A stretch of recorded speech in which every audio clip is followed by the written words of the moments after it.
Amen. C'est une grande joie que d'être ici avec vous. Moi, j'ai pas beaucoup dormi tellement j'étais excité que de partager la parole de Dieu avec vous, de travailler. C'est bon d'avoir des étudiants. J'espère que vous êtes en forme parce que je vais vous demander beaucoup. On fera une pause de 5 minutes top chrono à 9h, à 11h, pardon. Il faut que je me mette dans le décalage horaire. Et puis, on reprendra. D'accord ? J'attends de vous une participation active. Vous verrez dans la notation des points, il y a des points dans les gens qui répondent. Si vous répondez, si vous êtes actif dans le cours aussi en présentiel, eh bien, ça vous rapportera des points. On n'est pas là pour un challenge ou quoi que ce soit, ça c'est sûr, ni pour avoir un diplôme à la fin, bien que je pense qu'il y a un petit diplôme, mais on est surtout là pour travailler la parole de Dieu. Et plus on travaille la parole de Dieu, plus elle nous nourrit, plus on grandit spirituellement. Ne devenez jamais ni des têtes pensantes, ni des têtes creuses. C'est-à-dire des têtes pensantes qui sont coupées de l'activité. Je crois que l'enseignement doit t'amener à l'action. Parce qu'on est enseigné, il y a une action qui découle de notre vie, mais je parle à des convertis ce matin, faire une action sans avoir le fond, ça nous amène à faire des erreurs. Et nous avons vu des églises, quelquefois même des pasteurs qui n'ont plus pris le temps de se former. Quelquefois, les enseignements, on se dit, mais qu'est-ce qu'ils racontent ? Eh bien, parce qu'il n'y a pas une recherche derrière. Que toute votre vie, jusqu'au bout, vous puissiez travailler la parole de Dieu. Amen. Donc, je suis très encouragé de vous voir là. Prenez des notes. Il y aura bien sûr... Est-ce qu'il y a des candidats libres ici ? Il y a des candidats libres, voilà. Donc, coucou Laurent. Alors, les candidats libres, je vous laisserai peut-être un peu la place pour les questions à ceux qui passent les devoirs et tout ça, mais vous pouvez peut-être en intercours venir me voir. La priorité est à ceux qui sont enregistrés pour ce cours. Alors, nous sommes là pour le cours des juges. On va essayer de mettre la locomotive pour que dans les 2 heures, on puisse faire ce qu'il y a à faire. Je crois qu'on se retrouvera que les samedis puisque le couvre-feu ne nous permet pas de se voir le vendredi. Donc, le livre des juges, est-ce que tous ceux qui sont inscrits à ce cours ont pu lire le livre des juges dernièrement comme il vous a été notifié dans le mail ? Ouais. Qui ne l'aurait pas lu ? C'est pas grave si vous ne l'avez pas lu, mais juste que je sache, tout le monde l'a lu ? On est bon ? C'est sûr ? Ok, c'est très bien. Au moins, on sait de quoi on parle. Oh, si vous ne l'aviez pas lu, vous avez encore quelques temps pour le faire. Donc, le livre des juges est souvent un livre méconnu, dont on a... Oh là là, non, mais là, il y a des cadors qui arrivent. Si Monsieur Blasiac arrive... Ah non. Un livre méconnu, quelquefois on prêche même très peu sur le livre des juges parce qu'il nous dérange, parce qu'il y a des histoires un peu étranges, alors on passe vite quelquefois, et j'aimerais qu'on puisse voir les difficultés, mais aussi voir l'enseignement que Dieu veut nous donner. Vous n'hésitez pas, si vous avez des questions, à lever votre main, et j'y répondrai. On essaie de faire des questions courtes, précises, pour qu'on puisse répondre rapidement et pas trop perdre de temps, mais j'attends de vous une participation. Donc, alors, hop là, voilà. Le processus. Comment nous allons travailler au travers de ce cours ? Eh bien, comme d'habitude, je pense, on va étudier ensemble. On va étudier, après on va travailler. Je vais vous demander des travaux chez vous, des petits QCM. Bonjour mon Thibaut, je ne t'avais pas vu. Et félicitations à toute l'équipe pour toute l'église là, que vous avez agrandi, vous avez travaillé. On est rentré là, j'ai dit, oh, c'est pas vrai, ils l'ont fait. Waouh, vous pouvez applaudir là, votre équipe pastorale et tous les frères. C'est une église qui grandit et c'est bon de le voir. Bravo pour tous les projets qu'il y a. Donc, on va étudier, vous allez travailler. Le plus important n'est pas simplement le cours, ce que vous allez entendre, c'est le travail que vous allez faire derrière. Parce que quand on travaille, c'est un peu comme la vache qui rumine et qui prend tous la nutrition, tout ce qu'elle doit se nourrir, elle le fait en ruminant. Eh bien là, je vais vous demander de ruminer ces cours, de bien les travailler, et c'est comme ça que pour des décennies entières, vous allez avoir un bon acquis. Vous savez, au Moyen-Orient, quand il y avait une bataille, quand on était proche des déserts, c'était la bataille de l'eau, avoir des puits. Vous le voyez par exemple avec Isaac, la bataille des puits. Et quand on creusait des puits, c'était vital. Et quand on creusait des puits, alors on creusait, et quand on trouvait l'eau, on aurait pu se dire, ah tiens, on a trouvé l'eau, waouh, c'est super. Non, on creusait 4, 5, 10 mètres quelquefois plus profond pour que l'eau puisse perdurer pendant les périodes sèches. Et, et venir au cours ce matin, c'est creuser un puits et trouver de l'eau. Et dire, oh, c'est bon. Mais si vous ne creusez pas plus profond en travaillant, eh bien, ce que vous allez écouter, vous l'oublierez dans 6 mois, 1 an, 2 ans. Si vous travaillez dessus, vous aurez de l'eau pendant vos périodes de désert et ça restera gravé. C'est pour ça que le travail est important. D'accord ? OK ? Et puis, on l'appliquera. Ça, c'est aussi très, très, très, très important. Ce que je disais, quelquefois, on peut avoir la tête pleine et ne jamais appliquer ce qu'on apprend. Et le cours que nous allons faire ensemble ce matin, c'est pour avoir une application directe dans vos vies aussi. C'est-à-dire, on va recevoir de la part de Dieu, on va étudier, on va scruter la parole de Dieu, mais en même temps, au quotidien, dans ma vie, comment je peux appliquer les leçons que je trouve dans les juges, comment je peux appliquer par rapport à mon ministère, à mon service, dans l'Église, autour de moi, avec ma famille, eh bien, ça va nous donner des leçons. Et ça, c'est le plus important. OK ? Si vous êtes sage. Hein, on est bon. Ça. Alors, interprète. Qui c'est qui connaît ce monsieur-là ? Il y en a qui... Il n'y a que Nathan ? Non, il n'y a que Nathan qui connaît ce monsieur ? Aïe, aïe, aïe. Ah, bon, Samuel. Vous n'avez même pas trop rire, hein, Antime. Hein. C'est le roi Burgonde. À chaque fois, il est incompris dans Camelot et il dit interprète. Personne ne sait parler sa langue et à chaque fois, il râle. Donc, on va parler d'exégèse. Quelle va être notre exégèse ? Quelle est mon exégèse en tant que professeur, on va dire, Marc Ambrogio? L'exégèse que j'attends de ce cours que je vais vous donner, l'exégèse, vous savez, c'est l'interprétation de la Bible. Alors, quelquefois, on parle d'herméneutique, exégèse herméneutique. Je sais que Thibaut a fait un cours sur l'herméneutique, c'est ça. Et mon exégèse va s'appuyer sur, donc, travailler le texte. On va travailler le texte. Avec le texte, on travaille le contexte, bien, on travaille le texte, le contexte, on va voir l'importance par exemple de l'hébreu, puisque c'est écrit en hébreu, la structure du texte, l'histoire, toutes ces choses-là, et on va en tirer une interprétation. Comment on peut interpréter le texte ?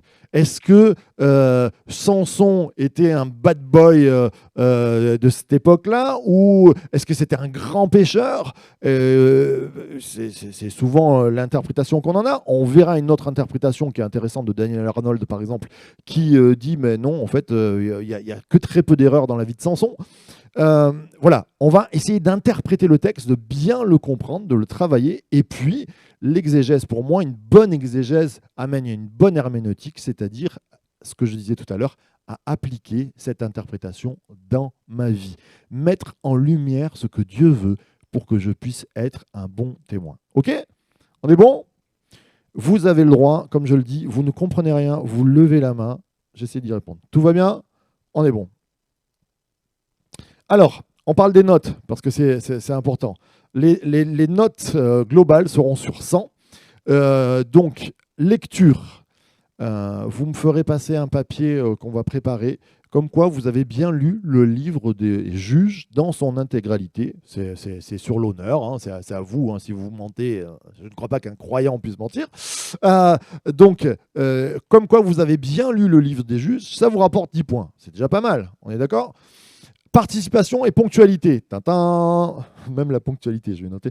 La participation, j'attends de vous de répondre. Et puis, je prendrai vos noms, je verrai comment vous répondez. Donc, quand je pose des questions, pour pas que ce soit trop la foire, on lève la main. Et puis, au hasard, je demanderai s'il y a une réponse. Vous avez le droit de vous tromper. Quand je dis participation, ça peut être une participation qui se trompe. On a le droit de donner une mauvaise réponse. Tant mieux, parce qu'au moins on l'éclairera de la bonne solution. OK ? Ça marche ? Les contrôles. Les contrôles, alors dès la fin du cours, je vous donnerai un petit QCM, pas bien méchant, par exemple sur... et puis je me suis amusé, hein, quelquefois j'ai fait des petites blagues, vous verrez. Donc chaque fin de cours, il y aura un contrôle, il y aura des petits devoirs que je vous demanderai. Par exemple là, pour la semaine prochaine, je vais vous demander un petit QCM, il y a 8 questions, et en même temps une petite recherche sur... Ça sera sur les ennemis, je vous le répéterai, les ennemis d'Israël pendant la période des juges. D'accord? Donc il y a une liste d'ennemis, et donc je vous demanderai 6 ennemis minimum à trouver. Et dans ces 6 ennemis, vous m'en prenez un et vous me le détaillez un peu plus. Vous me dites qui ils sont, ce qu'on peut savoir, d'où ils viennent, qu'est-ce que ça veut dire leur nom, et toutes ces choses-là. D'accord? Très simple, je ne vous demande pas beaucoup. Et puis la composition. Alors la composition, on verra ensemble selon votre degré d'études, j'allais dire. Il y a parmi nous peut-être des bacs plus 5, il y a peut-être des bacs moins 3. On s'en fiche complet, mais j'adapterai avec vous, pour vous, les compositions. C'est-à-dire pour certains, je demanderai des dissertations assez précises sur des thématiques, et puis pour d'autres, peut-être un exposé écrit sur une recherche que vous allez faire, qui sera un peu plus simplifiée, mais qui vous donnera la possibilité de travailler en profondeur sur un sujet. OK? Ça marche? Vous inquiétez pas. Quoi qu'il arrive, c'est pas la note qui est important, c'est le travail. Mais quoi qu'il arrive, je sais que vous aurez des bonnes notes. Parce que vous avez un bon prof. Allez, je passe. Allez, on va rentrer de plein pied. Il est 10h15, c'est très bien. Et nous allons commencer sur la structure et le contexte des juges. Je m'excuse s'il y avait des fautes d'orthographe ou de syntaxe dans le PowerPoint, parce qu'en fait j'ai une version anglaise, on m'a prêté un PC parce que le mien a cramé, et j'arrivais pas à mettre vous savez, normalement ça clique droit, c'était impossible, mettez tous les noms en anglais, c'était insupportable. Donc excusez-moi s'il y avait quelques fautes. Alors, structure et contexte, on va voir ça ensemble. C'est le grand 1, vous pouvez mettre déjà grand 1, structure et contexte. Je prends en même temps mon cours sur ça, donnez-moi une petite minute.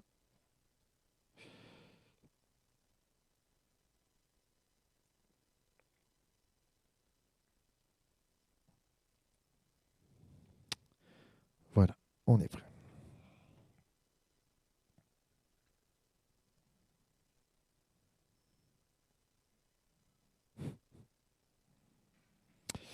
Alors, le livre des... On est en train d'étudier quoi? Qu'est-ce qu'on étudie comme livre?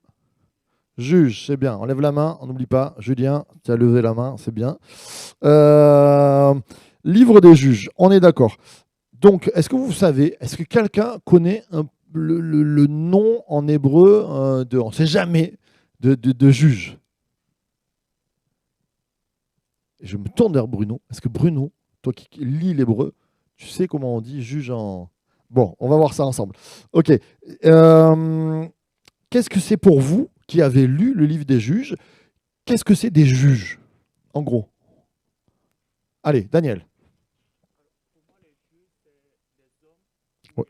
Des hommes ou des femmes? Tu peux enlever juste ton masque pour parler, pour quand ce soit bien clair. Vas-y, des hommes ou des femmes?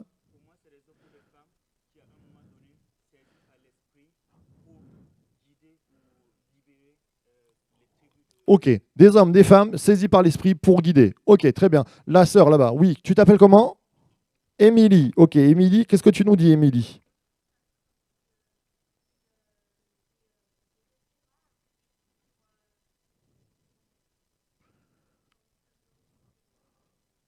Ouais.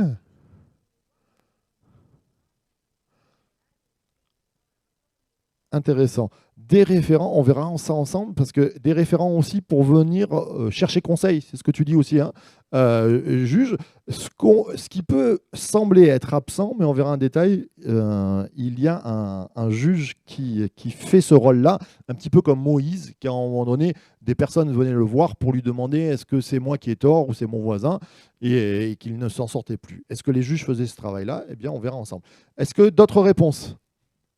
Les juges pour vous. Oui, ma sœur, tu t'appelles Théodora.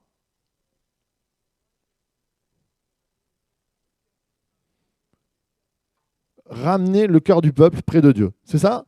Super, très très belle réponse. Ok, une dernière? Johnny?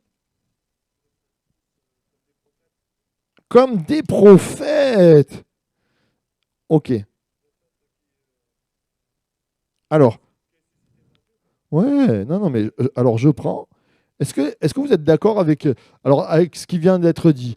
Par exemple, des juges, notre sœur Émilie nous disait des juges qui viennent, on vient demander conseil aux juges pour avoir un bon conseil ou pour être secouru.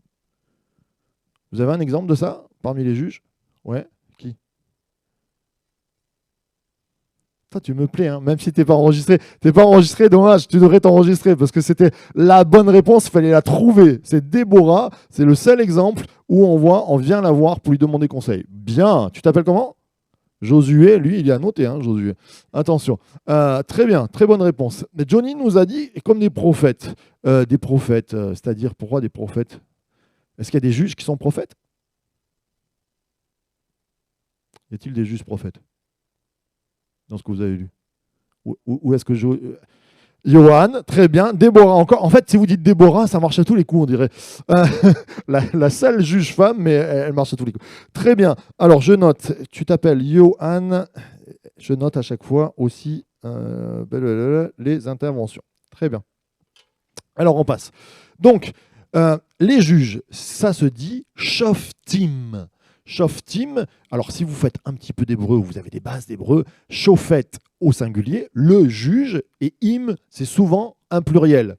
Elle, le Dieu au pluriel, elle, comment on dit Dieu, Dieu au singulier, elle, au pluriel, comment on le dit? Elohim, exactement, très bien. Vous avez le im à chaque fois, d'accord? Donc, shoftim, on va pas faire d'hébreu, hein, mais c'est juste pour, comme ça, un petit peu, c'est quand même la langue. Shoftim, shofet, c'est le mot qui est donné. Alors, j'ai mis, ce sont des femmes avant tout, malgré tout, ce sont des femmes et des hommes de guerre. C'est-à-dire que la grande partie du travail des juges, si vous regardez, c'est partir en guerre, lever des armées et se défendre contre les méchants, contre les ennemis, que sont les... par exemple, il y a qui comme peuple un peu qui les attaque des fois? Les Philistins. Alors les Philistins, ils sont là tout le temps, hein. C'est vraiment le peuple récurrent. Il y en a d'autres? Moabite, très bien. Moabite, Madian, Madianite, exactement. Allez, je note.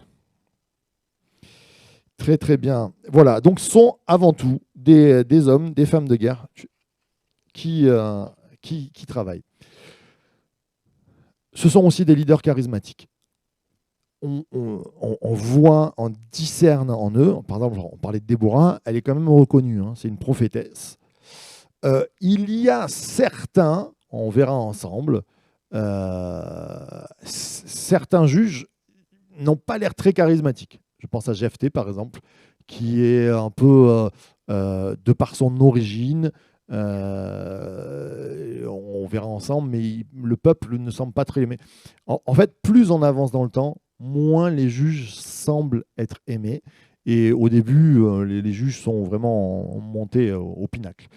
Donc des leaders charismatiques. Très bien, Josué, ce que tu avais dit. Ce sont aussi des juges dans le fait qu'on vient les voir. Alors, je vais prendre ma Bible, ma grande, grande Bible. Déborah, il nous est dit, hop là, chapitre 4, au verset 4, dans ce temps-là, Déborah, prophétesse, femme de Lapidote, était juge en Israël. Elle siégeait sous le palmier de Déborah, entre Rama et Bethel, dans le mont d'Éphraïm, et les Israélites montaient vers elle pour le jugement. Ok? Donc Déborah, on voit que aussi la fonction de juge elle porte le nom un petit peu de ce qu'elle était aussi, c'est-à-dire un juge aujourd'hui, on va voir un juge pour avoir une défense. C'est-à-dire une défense par rapport à une situation, on m'a grignoté un bout de ma parcelle de terrain, des choses comme ça. Eh bien, elle jugeait Déborah. Donc les juges ne faisaient pas que la guerre aussi, mais il semble qu'il y avait une fonction d'aide par rapport à des litiges. J'ai mis femme et homme de Dieu. Alors ça va de soi, mais il faut le rappeler. Tous les juges qui sont cités sont des hommes et des femmes de Dieu. Parce que quelquefois, on a en lisant une histoire qui nous choque, on va dire ah, bah, ça ne nous ressemble pas. Donc, je ne comprends pas la façon de vivre, ou je ne semble pas comprendre la façon de vivre de ce juge. Donc, ce n'est pas un homme de Dieu. Euh, Ce sont des femmes et des hommes choisis par Dieu. Et, alors, chose très intéressante quand même dans les actions que nous ne comprenons pas ou que nous jugeons négatives, eh bien, il n'y a pas vous savez, la petite virgule du narrateur qui nous dit en cela, le juge fit mal et Dieu ne fut pas content. Comme on se trouve avec les rois. Hein. Les rois, toute sa vie, il suivit Dieu, mais il ne détruit pas les Baals et les Astartés, tout ça. Les juges sont des femmes et des hommes de Dieu qui restent dans leur intégrité. Alors on va se dire, est-ce que l'auteur aurait oublié de marquer qu'ils avaient fait des bêtises? Bien non. En tout cas, il n'y a pas un jugement de Dieu, et ça c'est intéressant à noter, de voir combien, même dans des actes, je pense par exemple à la fille de Jephthé, on ne comprend pas, on verra ensemble aussi quelle interprétation on peut voir, mais il y a des passages choquants, mais en tout cas Dieu est avec eux, et ce sont des femmes et des hommes choisis de Dieu. Oui, Daniel? Une question. Déborah? Oui.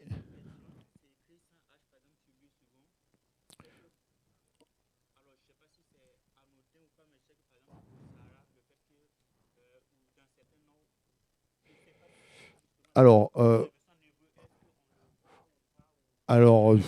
c'est de l'hébreu et on met du français. J'ai mis un H, peut-être même c'est moi qui l'ai mis là et je me suis trompé. Mais je ne prends pas d'importance. Enfin, c'est comme mon prénom en anglais. Oui, j'attends Thibaut. Oui, peut-être je me trompe. Mais en tout cas, en gros, je m'en fiche pour. Mon prénom en anglais, c'est Marc avec un K. Est-ce qu'il y a une... C'est pas grave. Vraiment, ce qu'il faut regarder, c'est peut-être le nom en hébreu, comment il s'écrit, qu'est-ce que ça peut signifier, ou des choses comme ça. Après, une traduction, il y a toujours des... Moi, quand je traduis souvent des mots, par exemple, qu'est-ce que je peux dire? Souvent, on entend la présence de Dieu, c'est la Shekinah. Ben, la Shekinah, si tu lis un peu d'hébreu, ça se dit jamais Shekinah, ça se dit Shrina. Tu vois? Donc, dans mon interprétation, je mettrai Shrina, je ne mettrai pas Shekinah. Et pourtant, partout. On va parler tout à l'heure du nom de Dieu. Beaucoup l'ont traduit pendant des siècles Jéhovah. On sait qu'ils se sont plantés. Aujourd'hui, on le traduit souvent par Yahweh, Yahvé. Et moi, je ne suis pas tout à fait d'accord avec ça. Moi, j'aurais une option, mais je vous la dirai tout à l'heure.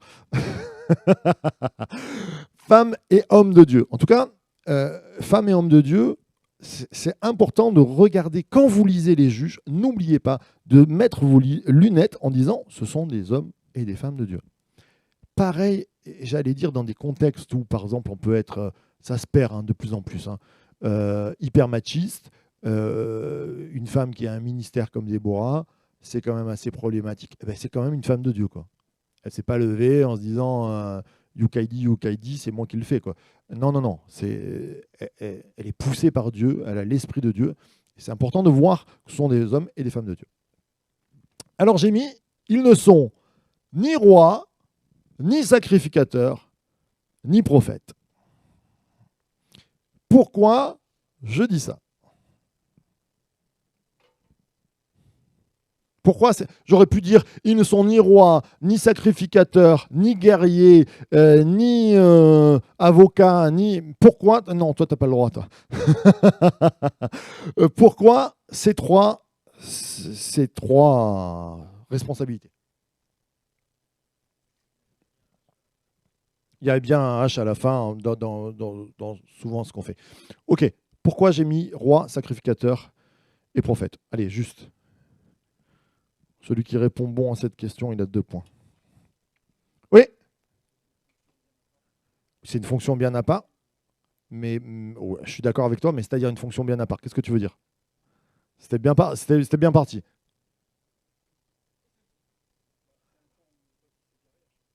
Ah oui, alors oui, les juges, ils ont une fonction bien à part, exactement, je suis d'accord avec toi, mais pourquoi j'ai mis roi, sacrificateur, prophète? J'aurais pu dire roi, sacrificateur, prophète, chantre, ils ne sont ni chantres, ils ne sont ni danseurs. Pourquoi j'en ai mis que trois? Roi, sacrificateur, prophète. Qui? Ouais, non, non, mais c'est bien. Donc le roi, le sacrificateur et le prophète, c'était les seuls oins. Alors ça me plaît. Donc Christophe Cotin, tu as 2 points. Qu'est-ce que ça veut dire? Ni roi, ni sacrificateur, ni prophète, et j'ai rajouté ni messie. On va travailler sur ce rapport-là. Ça, c'est un point hyper important dans toutes les études bibliques, hormis, mis à part le livre des juges, vous aurez toujours ce point à travailler. Dans l'Ancien Testament, il y avait 3 offices qui étaient oints, c'est-à-dire on mettait de l'huile sur quelqu'un, l'onction, pour dire tu es apte à faire ce service. Et ces 3 fonctions primordiales étaient le sacrificateur, allez, il n'est pas fort, le roi et le... Ouais, vous êtes bon. Le roi, le sacrificateur et le prophète. Et donc, maintenant, petite question à 2 points. Comment dit-on, attention, vous levez la main, comment dit-on oint, celui qui reçoit l'onction, en hébreu? Le mot. En hébreu ou en traduction hébraïque, ou même en grec. Mais si, tu n'as pas levé la main, Johan, c'est dommage. Non, allez, Johan, très bien, très très bien. C'était juste logique. Alors, je te cherche, pim, pim, pim, pim, pim, Johan. Alors, le Messie, ça veut dire celui qui a reçu l'huile sur sa tête. Celui qui est apte à être roi, à être sacrificateur et à être prophète. Il faut savoir, dans l'Ancien Testament, on ne mélangeait pas. Par exemple, il y a un roi à un moment donné qui a voulu rentrer pour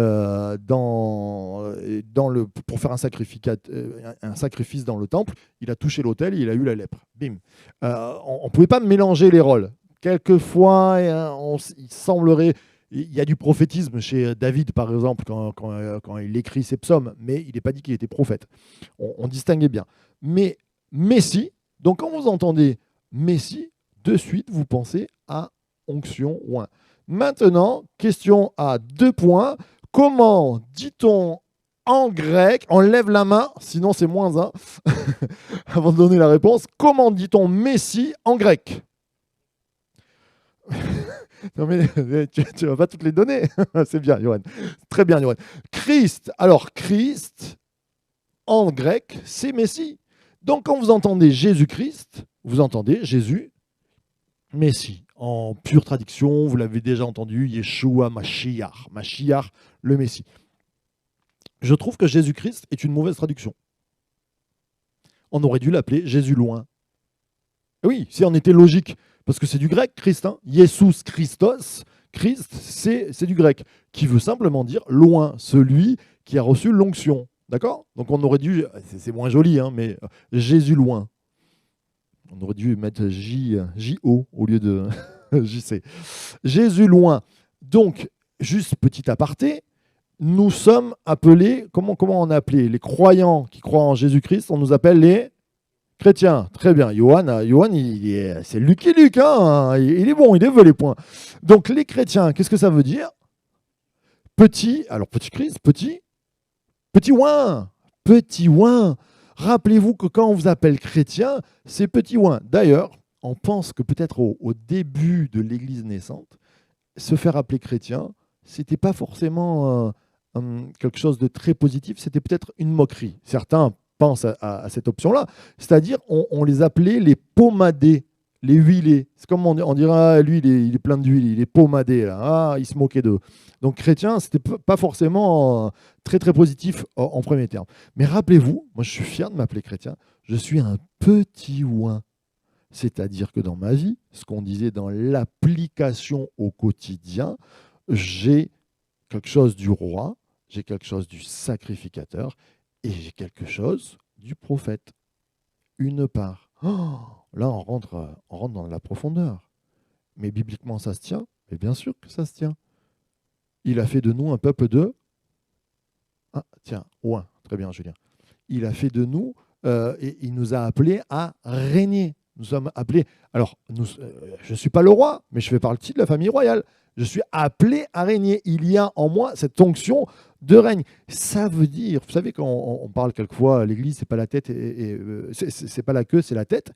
Mais c'est vrai, l'Église est appelée à régner. Souvent, on prêche l'Église petit troupeau, persécuté, tout ça. Mais l'Église, elle est appelée à régner. Vous êtes fort. Vous avez reçu une mission d'ambassadeur, une mission forte.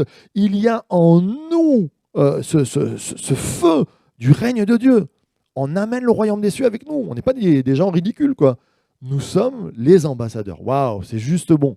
Ça ne veut pas dire qu'il faut être sérieux comme ça. Ça veut dire que derrière nous, on a tout l'attirail du royaume des cieux et la puissance qui a été donnée. Parce que le roi, il a une puissance derrière. Rappelez-vous que l'Église, elle a les armes de l'esprit, elle a les dons de l'esprit, les dons de puissance. C'est pas rien, c'est la richesse du royaume des cieux. Waouh, gloire à Dieu. J'espère que, voilà, des fois je fais un peu des digressions, je partirai un petit peu je vais essayer de ne pas prêcher, mais ça parle à nos cœurs, hein, ces choses-là. Et puis prophète, bien sûr. Qu'est-ce que c'est un prophète? Souvent on a l'image du prophète. Alors c'est quoi un prophète? Lève la main, on lève la main. Non, tu n'as pas le droit, toi, Josué, tu n'es pas inscrit. Oui, Christophe. Alors, qui donne une direction, qui avertit, très bien. Le porte-parole est très très très bien, très très bien. Hop là, je mets Annika, elle est là. Jannick, pardon. Un ministère, c'est-à-dire, vas-y. Exactement. Alors, on est bon. Le prophète, c'est un ministère aussi. Alors ça, c'est dans le Nouveau Testament. Dans l'Ancien Testament, parce que souvent, quand on a le prophète, c'est quelqu'un qui, je vois. D'ailleurs, il était quelquefois appelé voyant dans l'Ancien Testament. C'est vrai. Il pouvait voir l'avenir, mais le ministère du prophète, dans sa grande... dans ce qu'il a à faire, c'est souvent réveiller le peuple. C'est un homme de réveil. C'est un revivaliste, le prophète. C'est quelqu'un qui va voir le peuple, qui dit hey, ça va plus, vous avez péché les cocos, il faut se repentir, on se lève maintenant, on se repent, on aime Dieu et on va de l'avant. D'accord? Donc en ça, je crois que nous sommes appelés à être prophètes. Nous sommes des revivalistes. Amen. L'église d'Antibes, c'est une église revivaliste. Thibaut, Laurent, on est d'accord? Bruno, vous êtes des revivalistes. Voilà. Donc, alors maintenant, j'ai dit une affirmation, ils sont ni rois, ni sacrificateurs, ni prophètes. Est-ce que c'est vrai, les juges? Oui. Élie? Oui. Très bien, j'attendais juste ça. Tu as le droit de contredire le professeur. Moins 3 points pour Élie. Non, je plaisante. C'est très bien. Alors, je mets quelquefois des petits pièges. Alors, si ils sont... Alors, il y a une prophétesse. Mais parmi les autres, est-ce qu'on peut voir maintenant alors, ils ne sont jamais, on ne voit jamais, il n'y a pas le mot huile dans Juge. Il n'y a pas le mot huile. Il n'y a pas l'onction dans le sens de on les prend à part, on met de l'huile sur la tête. Mais est-ce qu'on peut voir qu'ils sont prophètes, mis à part Déborah? Qu'est-ce qu'on a dit sur le prophète? Et Julien? C'est un homme de réveil. Alors, est-ce que dans les juges, on voit des hommes de réveil? Dans les premiers livres, non. Daniel?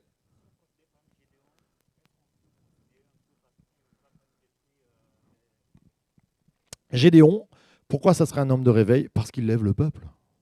Il lève un peuple quand même. Je veux dire, avant Gédéon, tout le monde s'en fiche. On est tous derrière les balais à la starter. C'est-à-dire, il y a un compromis total, on n'adore plus Dieu. Gédéon se lève, on adore Dieu. Le peuple se lève, on fait la guerre aux Astartés. C'est un homme de réveil. On pourrait voir du prophète. Encore plus avec Déborah, bien sûr, Élie. Est-ce qu'on peut voir quelque chose de sacrificateur. Le sacrificateur, il fait des sacrifices. C'est celui qui, en faisant des sacrifices, rapproche les hommes de Dieu. Est-ce qu'on peut voir ça au travers des juges? Est-ce qu'il y a des gens qui font des sacrifices à un moment donné? Est-ce que même Dieu dirait, tiens, fais un sacrifice? Alors, celui qui me donne le bon nom. Il y en a un en moins.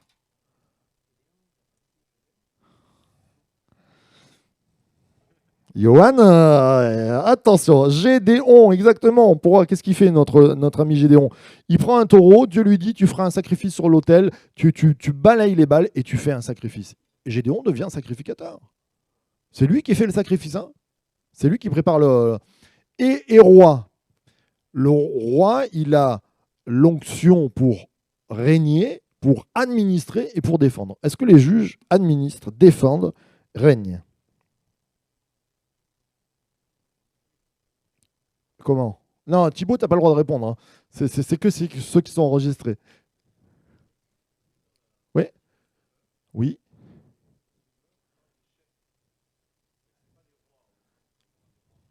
tout à fait. Exactement. Ce sont des chefs. Et vous le voyez, en fait, quand on regarde quand même Gédéon, il rallie le peuple d'Israël tout entier. Je veux dire, derrière lui, c'est un roi avant l'heure. Ce sont des chefs. En ça, et c'est ce que je veux vous faire comprendre, c'est que pour moi, et on va le voir ensemble, le livre des juges est très prophétique sur notre époque. Et c'est très bon ça. Il n'y a ni roi, ni sacrificateur, ni prophète. Et je pense que parmi nous, on n'a plus... Thibaut, c'est pas le roi de l'Église, vous comprenez. Dimanche matin, Bruno Oldani, quand on fait la Sainte Seine, il ne va pas prendre un mouton et faire un michoui, faire un sacrifice. Prophète, je ne pense pas qu'il y a des gens qui mangent des sauterelles parmi vous et qui ont la barbe longue et un truc en poil de chameau. On est d'accord. Et pourtant, dans l'Église, il y a une onction de roi, de prophète et de sacrificateur. Et les juges, il y a une absence de roi, de sacrificateur et de prophète, par Déborah, et pourtant, il y a cette onction messianique. Et ça va nous parler aussi du ministère du Christ qui se lève dans les pires moments de nos vies. Parce que c'est ça les juges, c'est les pires moments de la vie catastrophique, eh bien Dieu se lève. Amen. Alors, Juge 6,37, voici, je vais mettre une toison de laine dans l'air. Si la toison seule se couvre de rosée et que tout le terrain reste sec, je connaîtrai que tu délivreras Israël par ma main, comme tu l'as dit. Alors, voilà. Pourtant, il règne, c'était à l'envers. Là, je voulais vous amener, Juge 6,35, Gédéon dit, je connaîtrai que tu délivreras Israël par ma main. Enfin, ça pourrait être. Vous le mettez dans le contexte de David qui disait, qui dirait, je délivrerai Israël par ma main. On dirait oui, c'est une parole de roi. C'est pas une parole d'un petit gars, d'un patelin qui est en train de battre du froment dans une aire comme s'il était dans une piscine enfermée qui a peur. Le gars, il a quelque chose de roi. Oui.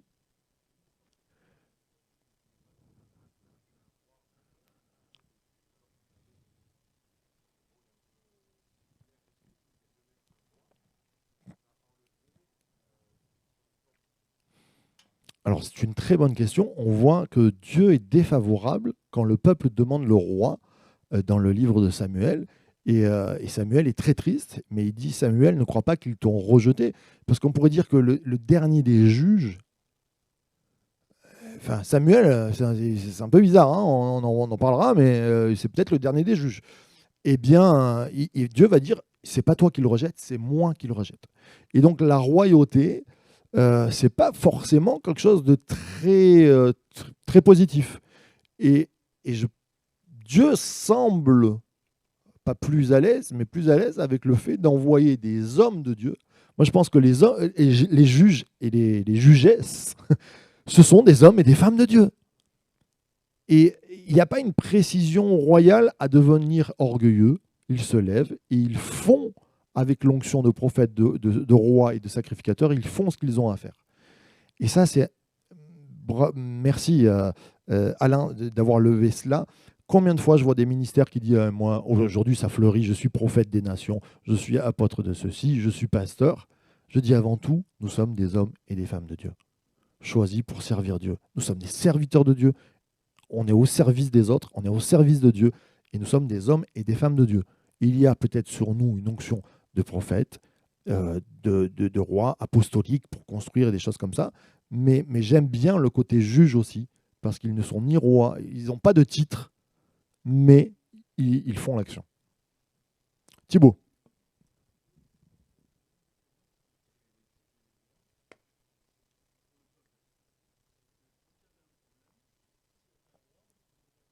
Oui,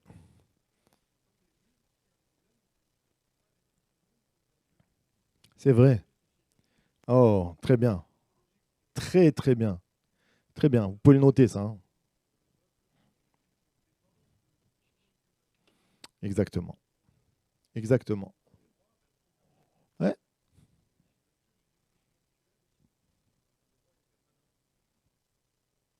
Tu sais que ça serait une super prédication, ça, sur le fait de, alors, mais, de s'attendre à Dieu et pas aux hommes, hein.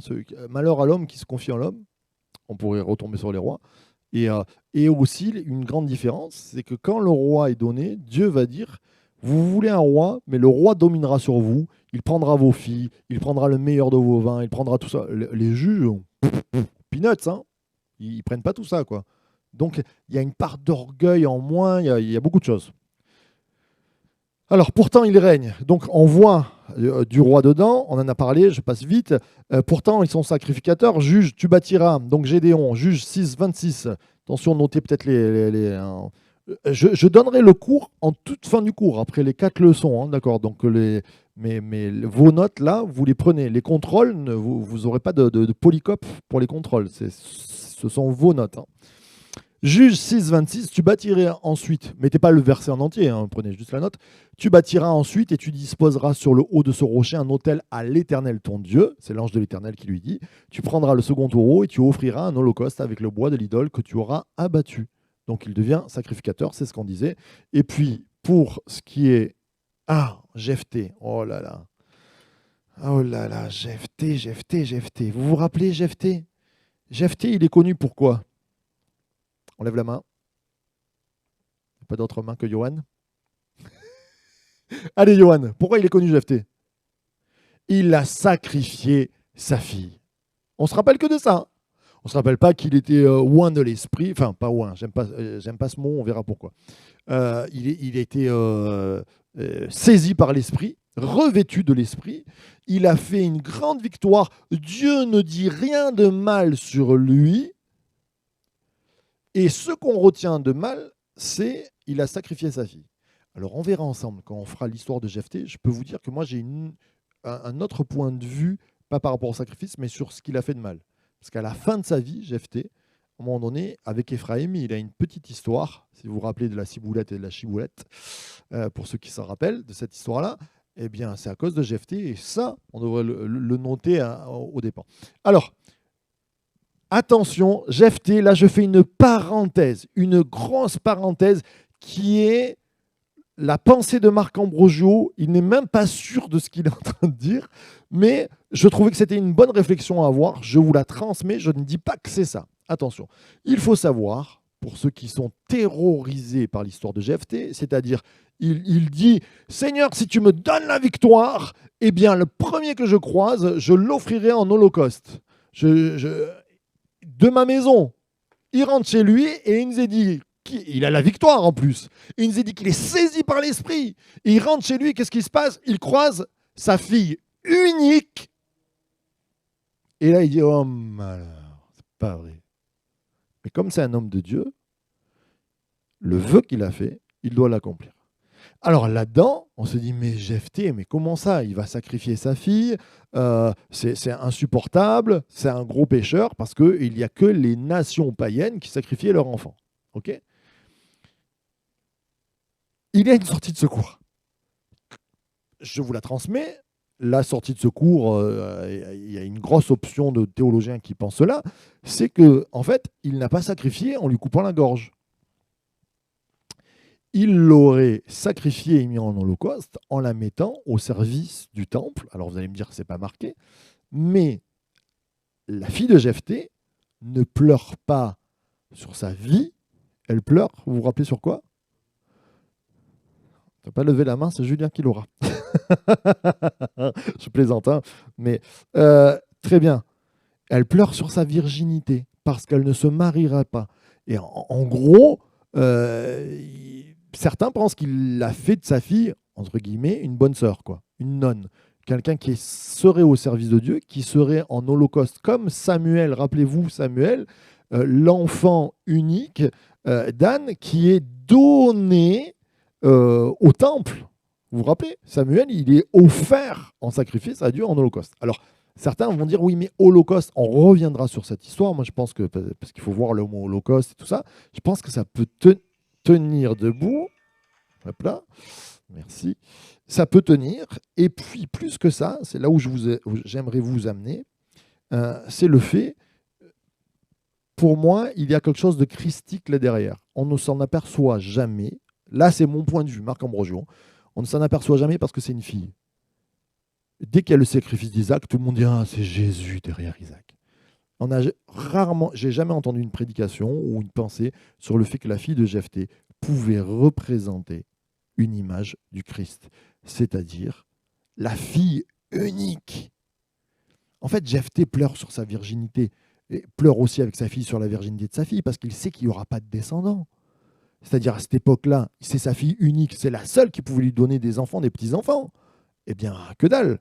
Donc, si elle reste au sacrifice, elle est sacrifiée dans ce qu'elle est, dans ce qu'elle doit donner. Moi, ça me rappelle quand même un petit peu le Christ, fils unique de Dieu, qui célèbre la victoire de Dieu sur ses ennemis. Parce que Jephthé dit, ça sera un sacrifice en l'honneur de Dieu pour la victoire que tu me donneras. Et la victoire est donnée à Jephthé par l'Esprit de Dieu. Donc, on creusera ce texte-là. On verra si on peut faire une sortie de secours. Je vois Bruno qui fait des petits yeux comme ça, qui se dit mais qu'est-ce qu'il raconte Mais en tout cas, je pense, pour moi, là, Marc Ambrogio, je pense qu'on peut y voir quelque chose du sacrifice peut-être de Jésus, le sacrifice de la victoire grâce à l'enfant unique qui est sacrifié. Et je trouve ça intéressant d'aborder ce point de vue. Je ne vous ai pas choqué? Est-ce qu'il y a des mains qui veulent réagir à cela? Ouais, Nathan? Ouais.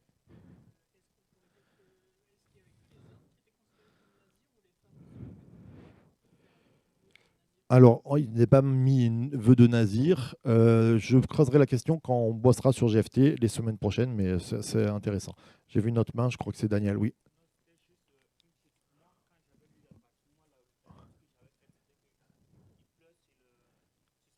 Oui, oui. On pourrait prendre l'option de dire bah, elle est morte vierge. Ou elle est restée vierge, elle n'a jamais donné d'enfant dans le sens les petits-enfants, et qu'elle est restée au service du temple comme Samuel l'a été. Alors,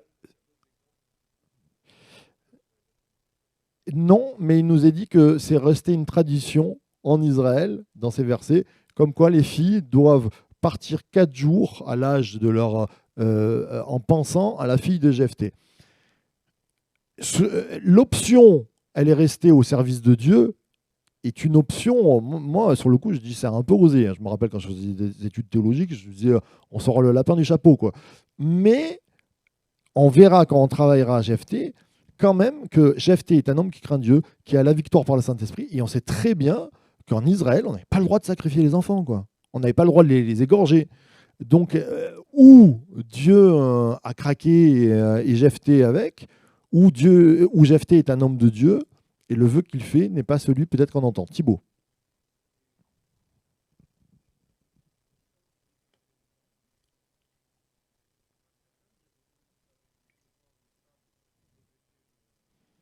Mm.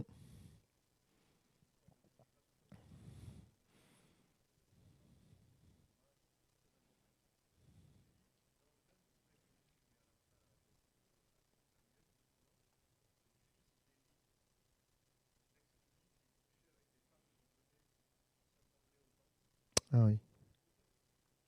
Ouais. Les servantes. Ouais. des grosses bêtises. Très bien. Johan,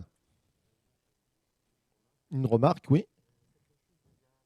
Oui, oui, oui, oui, oui, oui. Pas avec elle.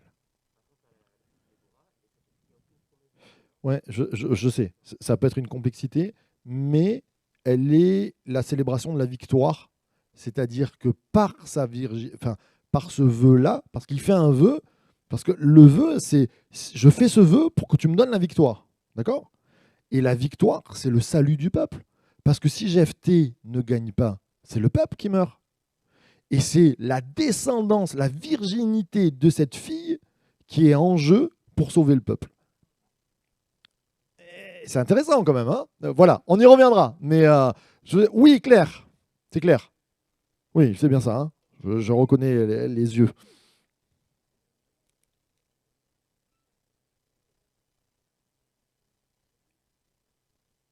Non, il est saisi pour la victoire, mais il fait le vœu avant.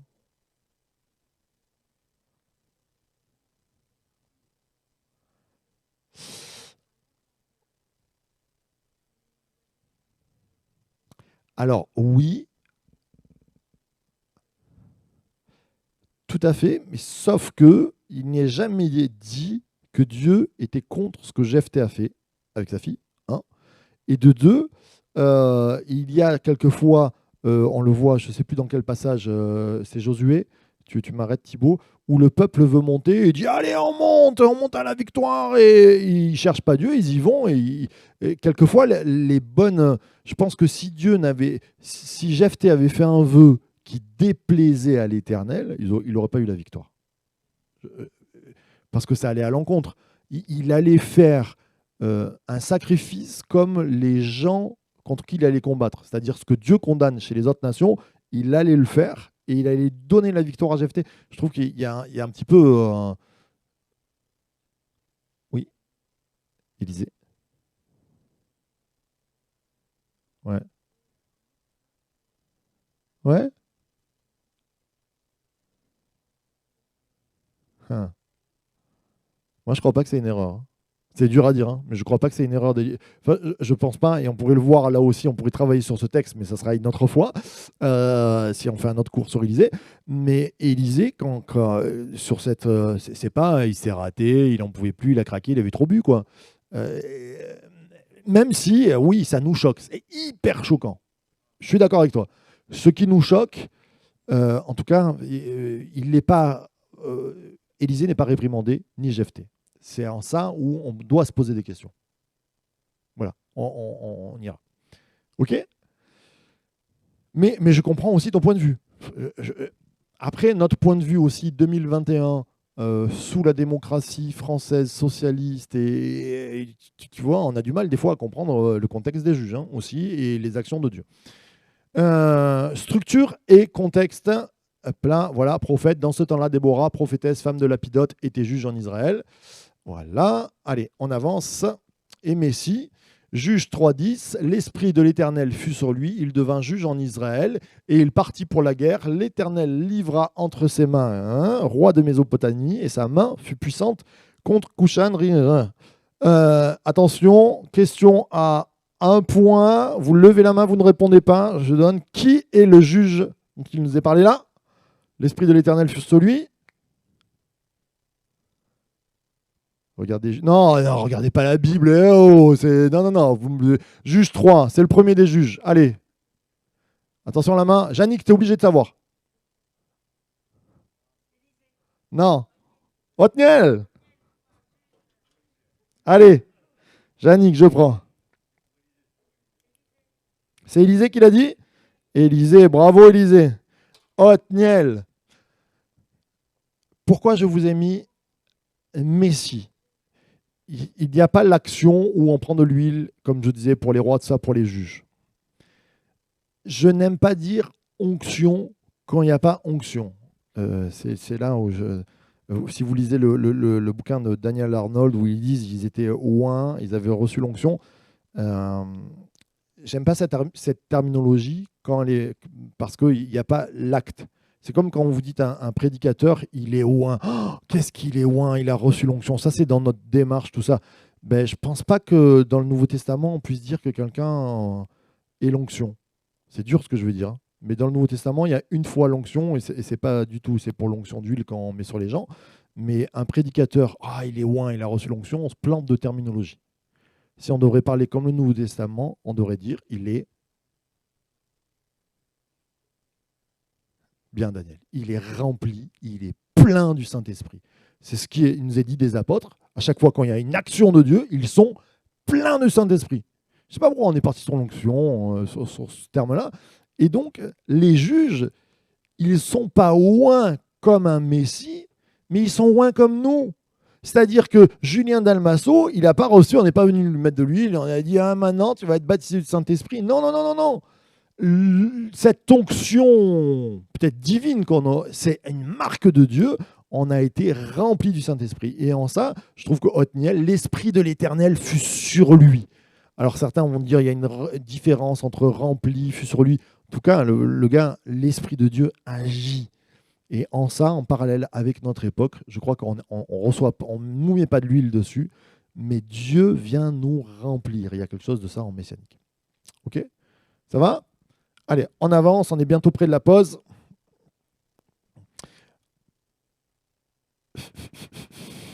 Quelle heure il est? Allez, on fait la pause. On fait la pause. Je sens les neurones qui sont en fatigue. 5 minutes, mais maximum, et on reprend.